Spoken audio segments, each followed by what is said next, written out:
بيبدأ الفيلم مع بنت اسمها نورة اللي بتتسلق جبال الغول مع باباها توبياس، ولما بيطلعوا بيكلمها باباها عن قصة ال13 غول الخيالية اللي لما طلعت الشمس حولتهم لحجر. بس هي بتقوله ان هي مبقتش تصدق القصص وان الجبل ده مجرد جبل، بس هو بيقولها ان ساعات القصص الخيالية بيبقى فيها حقيقة، عشان كده بيقولها ان هي لازم تؤمن بالشيء عشان تقدر تشوفه ويحصل. وبتعمل كده وبتغمض عينيها، ولما بترجع تبص على الجبل بتلاقي الغيلان اللي بيكونوا مصنوعين من التراب والحجر. وبعد 20 سنة لما بتكبر نورة وبتكون في النرويج اللي بقت دكتورة في علم الإحاثة اللي بيختص بالحفريات والديناصورات اللي بتنقب عنها، وبتلاقي هيكل عظم الديناصور في الوقت اللي الحكومة بتعمل سكك حديد جديدة في جبل دوفر. عشان كده بيحطوا متفجرات، بس بيكون في معارضين ليهم لأنهم كده بيدمروا الطبيعة، ولما بيخرجوا بيفجروا قدامهم وبتكون في واحدة من المعارضين بتصورهم. ولما بيرجعوا يدخلوا عشان يكملوا شغل بيسمعوا صوت غريب وبيتدمر النفق عليهم. في الوقت اللي بتوصل رسالة لمقر القوات المسلحة النرويجية إن في زلزال وهزة أرضية قوية حصلت في جبال دوفر، عشان كده بيبعتوا طيارة علشان يشوفوا ايه اللي بيحصل هناك.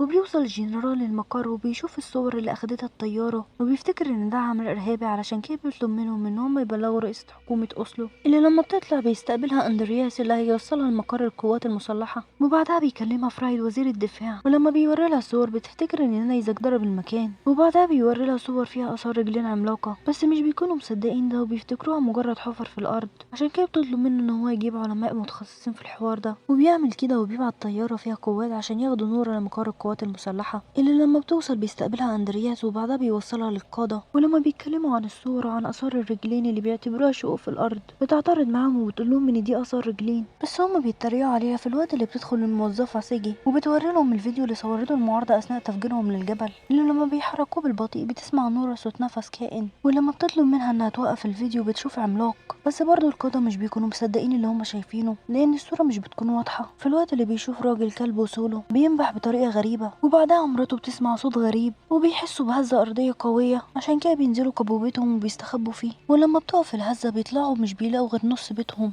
وبيعرف بده أندرياس علشان كده بياخد نورة وبيروحوا هناك.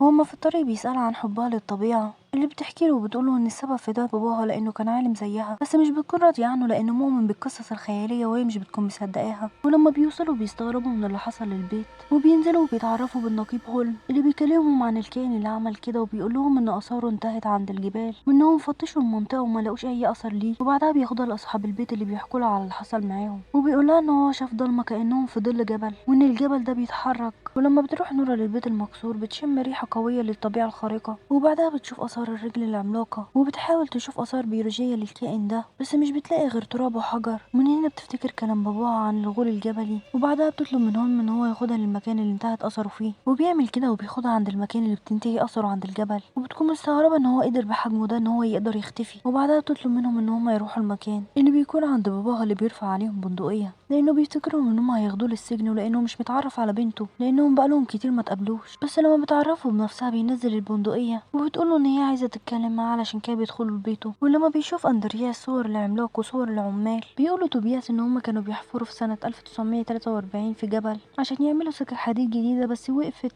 لان في حاجة خرجت من الجبل وتسطروا عليها. عشان كده بتقوله نورا وبتعرفوا ان في حاجة خرجت من جبل دوفر، وبتوريله الفيديو وبيشوف العملاق وبتطلب منه ان هو ما يتكلمش عن القصص الخيالية، بس هو بيكلمهم عن الغيلان وبيقول لهم ان كان في عقوبة جديدة سنة 1840 اللي هيفكر يتواصل مع غيلان الجبل وانهم كانوا منتشرين في النرويج من 1000 سنة. بس نورا بتعترض على كلامه وبتقول له ان هم لو كانوا لقوا حمض النووي كانوا عارفوا انهم حقيقيين وسبب انقراضهم، بس هو بيقول لها ان هم انقرضوا بعد انتشار الديانة المسيحية في النرويج، وانه لما كان هيوصل للحقيقة حبسوه. وبيجهز نفسه وبياخد خريطة وبيروحوا للمكان اللي انتهت اثره فيه، ولما بينزلوا بيوريها الخريطة وبيقول لها ان في حاجة غلط في التضاريس لانها مش زي المرسومة في الخريطة. بس هي مش بتصدقه وبيفكرها بالمغامرات اللي كانوا بيعملوها مع بعض، بس هي بتقوله ان هي مش هتصالحه وبترجع تشم نفس الريحة. ولما بيفتح غول الجبل عينه وبتشوفه بتقول لباباها في الوقت اللي بيتحرك وبيقوم، علشان كده بيجروا منه وبيركبوا الطيارة بسرعة وبيتصلوا هم بالمقر وبيوري لهم الغول، بس مش بيكونوا مصدقين اللي بيشوفوه. في الوقت اللي بيكون باباها فرحان لانه اثبت اخيرا ان هو حقيقة. ولما بيرجعوا للمقر بتنبهوا بنته ان هو ما يقولش ان ده غول الجبل لانهم مش هيصدقوه لانه خرافة، بس لما بيدخل بيعمل عكس كده وبيقول لهم ومش بيصدقوه بيشد معاهم وبيخرجوه من المكان، وبتطلب منهم نورا وقت عشان تقدر تعرف ايه الكائن ده، بس بترفض وبتقول لها ان القوات المسلحه هي المسؤوله دلوقتي. عشان كده بتخرج نورا وبتستسلم للواقع وكانت هتمشي، بس باباها بيقول لها ان الغول الجبلي مش عايز يكون هنا، وان الاسلحه مش هتخوفه لان الطبيعه هتقف معاه، وان مغامرتهم لسه بادئه. علشان كده بتوافق وبتفضل، وبيروحوا لنقيب هولم وبيطلبوا منهم ان هم يروحوا معاه، وبيكون رافض لان ده ممنوع. بس لما بتقوله ان هم هيفضلوا في العربيه ومش هيتحركوا منها بيوافق وبياخدهم معاه وبيتحركوا. لما بيوصلوا للمكان بيجهزوا نفسهم وبياخدوا مواقعهم وبيشغلوا الكاميرا للمقر عشان يراقبوا هما كمان اللي بيحصل. في الوقت اللي بتتصالح نورا مع باباها توبياس بيوصل الغول وبيشوفوه وبيشم ريحتهم وبيعرف ان هما موجودين، وبيديهم الجنرال امر ان هما يضربوا عليه. بس بيكون توبياس رافض ان هما يضربوا عليه لانه عارف ان الاسلحه مش هتاثر فيه، ولما بيعملوا كده بيتفاجئوا ان فعلا الاسلحه مش بتاثر فيه، وان هما كده عصبوه اكتر. علشان كده بيدمر لهم قاعدتهم. ولما بيشم ريحه دم جندي بياخده وبياكله، وكانوا هيهربوا بس باباها توبياس بيحاول يهديه وبينجح وبيشوفوا ده. بس لما جندي بيضرب عليه بالدبابه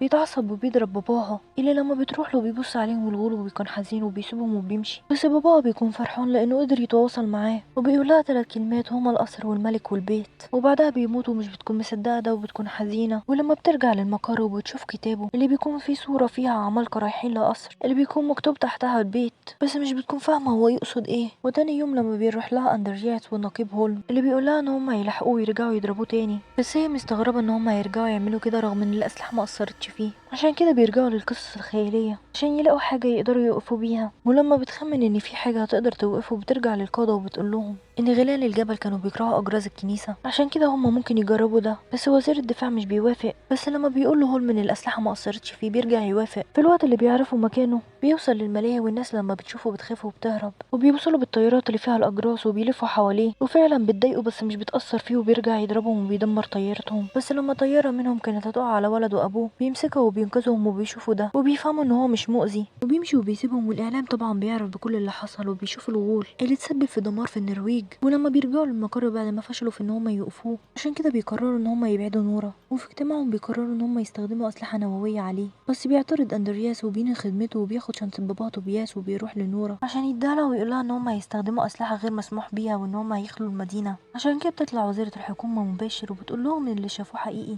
وانهم فشلوا يوقفوه مش عارفين ازاي يتعاملوا معاه. عشان كده بتعلن حاله طوارئ ان هم لازم يمشوا من المدينه. بتسمع نورا ده في الوقت اللي بيخلوا المدينه وبتنتشر القوات. بتشوف نورا في كتاب باباها كلمه سيندنج ومش بتكون عارفه يعني ايه، بس اندرياس بيقول لها ان ده اسم شخص اللي بيكون كبير الامناء في القصر الملكي، وبتفتكر الكلام اللي قاله باباها قبل ما يموت وهي القصر والملك والبيت. عشان كده بتقوله ان هما لازم يروحوا لهناك وبيعملوا كده. ولما بيوصلوا بيقابلوه وبيعرف ان نورا بنت توبياس وبيدخلهم وبيكلمها عن باباه وبيقول لها ان هو كان راجل صالح. وبتشوف صورة عملاق وهما بيقطعوا راسه وبيفتح لهم بوابة سرية بتوصلهم لكهف، وبيقول لهم ان هما اكتشفوا في القرن العشرين ان القصر الملكي اتبنى فوق بيت ملك تاني، وان السر ده اتكشف مرة تانية من 12 سنة على ايد باباها توبياس. عشان كده بيقول لها ان هو كان قاسي معاه لما سجنه. ولما بيشغل الكهرباء بيقول لهم ان ده كان بيت ملك الغيلان اللي موجود فيه هياكل عظمهم. عشان كده بيحكي لهم وبيقول لهم ان المسيحيه لما دخلت النرويج طهر القديس الارض من كل حاجه مش بتتماشى مع الديانه الجديده. عشان كده بيقول لهم ان هو ذبحهم كلهم الا واحد اخدوه لاعماق جبال دوفر وحبسوه هناك وسابوه لحد ما يموت لوحده. ومن هنا بتفهم ان كلام باباها كان كله صح. ولما بتنور على الهيكل العظيم بالاشعه فوق البنفسجيه بيتحلل، وبتعرف ان كلام القصص الخياليه صح، ان هم جم من الضلمه وبيموتوا في النور. عشان كده في الوقت اللي بيظهر فيه وبيضربوا عليه الجنود بياخدهم العربيه وبتتصل بهولم وبتقوله ان هي عندها خطه عشان توقفه. في الوقت اللي القادة بيشوفوا الغول وهو بيقتل الجنود وبيطلبوا من رئيسة الحكومة ان هي تقرر وبتوافق ان هي تستخدم الأسلحة. بتفكر نور ان هما يستدرجوه بعيد عن المدينة، عشان كده بياخدوا جمجمة غول وبيحطوها في العربية عشان يستدرجوه بيها. في الوقت اللي بيجهزوا الصاروخ وبيكلم اندرياس صاحبته من المقر اللي بتعرفه بده، علشان كده بيطلب منها ان هي تخترق الأجهزة وتعطل الصاروخ لحد ما ينفذوا خطتهم. في الوقت اللي بيوصل الغول المدينة وبيروح هولم وبيشغل انذار المدينة اللي بيسمعوا أصدقائه بيوصلوا له. في الوقت اللي بتخرج نورا واندرياس من القصر وبيستنوا الغول اللي بيروح في اتجاههم للقصر، عشان كده بيتحركوا بيعدوا من تحته وبتزمر له نورا وبيعروا الجمجمه اللي بيشوفها. علشان كده بيتضايق وبيلاحقهم وبتتصل بهولم عشان يجهز نفسه وبيبلغ الجنود باللي هيشوفوه بيحفزهم. في الوقت اللي بتقع الجمجمه من العربيه وبيوصل الغول وبيمسكها وبيشوف حجمها، ولما بيبص لنفسه في الازاز بيلاقي ان شكله غريب وبيفتكر اللي حصل له وبيتضايق وبيكون حزين. علشان كده بيلاحقهم في الوقت اللي بيكتشف وزير الدفاع ان سيجي عطلت الصاروخ بيكونوا استدرجوه لمكان هولم وبينطوا من العربية، بس بيشوف نورة وكان هيموتها، بس بيشغلوا انذارات العربيات وبيلهوا لحد ما يهربوا، وبعدها بيسلطوا عليه الضوء وبيشوفوا القادة وبيلغوا الصاروخ. بس بتفهم نورة ان اللي بيعملوه ده غلط وان هما كده هيقتلوه، عشان كده بتروح تطفي النور، وبعدها بتروح له وبتطلب منه ان هو يمشي وانه يرجع للجبل وان هما مش هيأذوه. بس للأسف بتطلع الشمس وبيموت وبيتحول لحجر، وبيشوفوا القادة ده وبيروحوا لهم وبتشكرها وزيرة الحكومة، وهم ماشيين بيسألوا نفسهم لو في غيلان تاني. وفعلا في جبل دوفر بيصحى واحد تاني، وبكده يكون انتهى الفيلم. ما تنسوش تشتركوا في القناة وتفعلوا زر الجرس عشان يوصلكوا كل جديد.